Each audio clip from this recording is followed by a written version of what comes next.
राधे राधे दोस्तों, मैं पूजा सिंह आप सभी का धर्म शक्ति चैनल पर स्वागत करती हूँ। धर्म ग्रंथों में हमें भक्ति, प्रेम और निश्चल समर्पण की अनेक गाथाएं मिलती हैं, जो यह दर्शाती हैं कि प्रभु श्री कृष्ण केवल पूजा, यज्ञ या दान से नहीं, बल्कि प्रेम और भक्ति से रिझते हैं। ऐसी ही एक लोक कथा है जो भक्तों को 84 लाख योनियों के बंधन से मुक्ति का रहस्य समझाती है। प्रभु श्री कृष्ण की बाल लीलाएं और गोपियों के उलाहने हम सब ने बहुत सुना है। बाल कृष्ण अपनी अद्भुत लीलाओं के लिए बहुत प्रसिद्ध हैं। वे गोकुल में माखन चुराते, गोपियों की मटकियां फोड़ते और अपनी बाल सुलभ चेष्टाओं से सबको मोह लेते।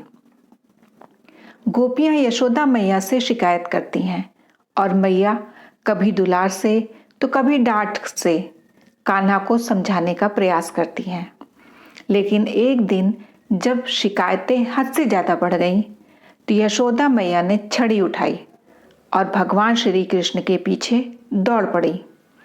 बाल कृष्ण भागते भागते एक कुम्हार के पास पहुंचे, जो मिट्टी के घड़े बना रहा था। कुम्हार प्रभु को देखकर भाव विभोर हो गया, क्योंकि वह जानता था कि श्री कृष्ण कोई साधारण बालक नहीं, स्वयं पर ब्रह्म परमात्मा है। प्रभु बोले, कुम्हार जी, मेरी मैया बहुत क्रोधित है। वह मुझे छड़ी से मारने आ रही हैं। कृपया मुझे कहीं छिपा लीजिए। कुम्हार ने तुरंत बालकृष्ण को एक बड़े घड़े के नीचे छिपा दिया। थोड़ी देर में माता यशोदा वहां आ पहुंची और पूछा, कुम्हार, क्या तूने मेरे कन्हैया को देखा है? कुम्हार ने सत्य को छिपाते हुए प्रेम भक्ति का परिचय दिया और कहा, नहीं मैया, मैंने नहीं देखा। यशोदा मैया वहां से चली गई। अब घड़े के अंदर से श्री कृष्ण ने कहा, कुम्हार जी, अब मुझे बाहर निकालिए। कुम्हार ने उत्तर दिया, प्रभु, मैं आपको बाहर अवश्य निकालूंगा, लेकिन पहले मुझे एक वचन दीजिए कि आप मुझे 84 लाख योनियों के बंधन से मुक्त करेंगे। भगवान श्री कृष्ण मुस्कुराए और बोले, तथास्तु, मैं तुम्हें जन्म मरण के चक्र से मुक्त करने का वचन देता हूं। कुम्हार की प्रेममय याचना और प्रभु का वरदान। कुम्हार ने आगे कहा, प्रभु, मुझे अकेले नहीं, मेरे पूरे परिवार को भी मोक्ष चाहिए। भगवान ने सहस यह वरदान भी स्वीकार कर लिया।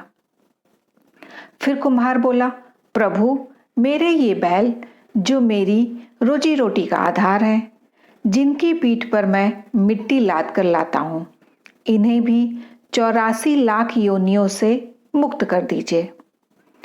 भगवान श्री कृष्ण प्रेम से मुस्कुराते हुए कहे, तथास्तु। अब कुम्हार के अंतिम विनती थी, प्रभु, जो भी इस कथा को सुनेगा या पढ़ेगा, उसे भी 84 लाख योनियों के बंधन से मुक्त कर देंगे, ऐसा वचन दीजिए आप।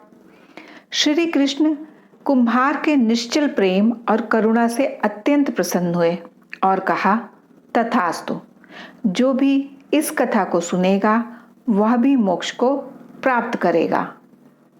इसके पश्चात कुम्हार ने प्रेम और श्रद्धा से भगवान श्री कृष्ण को घड़े से बाहर निकाला, उनके चरणों में गिरकर साष्टांग प्रणाम किया, चरणामृत लिया और संपूर्ण झोपड़ी में उसका छिड़काव किया।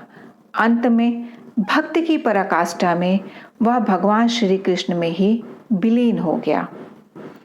जो भगवान श्री कृष्ण 7 कोस लंबे गोवर्धन पर्वत को अपनी एक कनिष्ठा अंगुली पर उठा सकते हैं, वे क्या एक साधारण घड़ा नहीं हटा सकते थे? लेकिन भगवान प्रेम के बिना रीझते नहीं हैं। तो इस कथा से हमें यह सीख मिलती है कि भक्ति का सर्वोच्च रूप निस्वार्थ प्रेम और करुणा है। केवल दान, यज्ञ, पूजा या तपस्या से मोक्ष संभव नहीं, बल्कि सच्ची भक्ति से ही भगवान प्रसन्न होते हैं। जो भी इस कथा को श्रद्धा और प्रेम से सुनेगा या सुनाएगा, उसे भी 84 लाख योनियों के बंधन से मुक्ति मिल जाएगी। प्रभु श्री कृष्ण की ऐसी अनंत लीलाएं भक्ति और प्रेम का मार्ग दिखाती हैं। इस कथा को सुनकर यदि हमारे हृदय में भी प्रेम और भक्ति का संचार हुआ, तो समझिए कि हमने इस कथा का सार आत्मसात कर लिया है। यदि ये कथा आपको पसंद आई होगी तो वीडियो को लाइक करके चैनल को सब्सक्राइब कर लेगा, जिससे आपको आगे आने वाले भी भगवान श्री कृष्ण की लीलाएं सुनने को समय से मिल सके। प्रेम से बोलिए राधे राधे।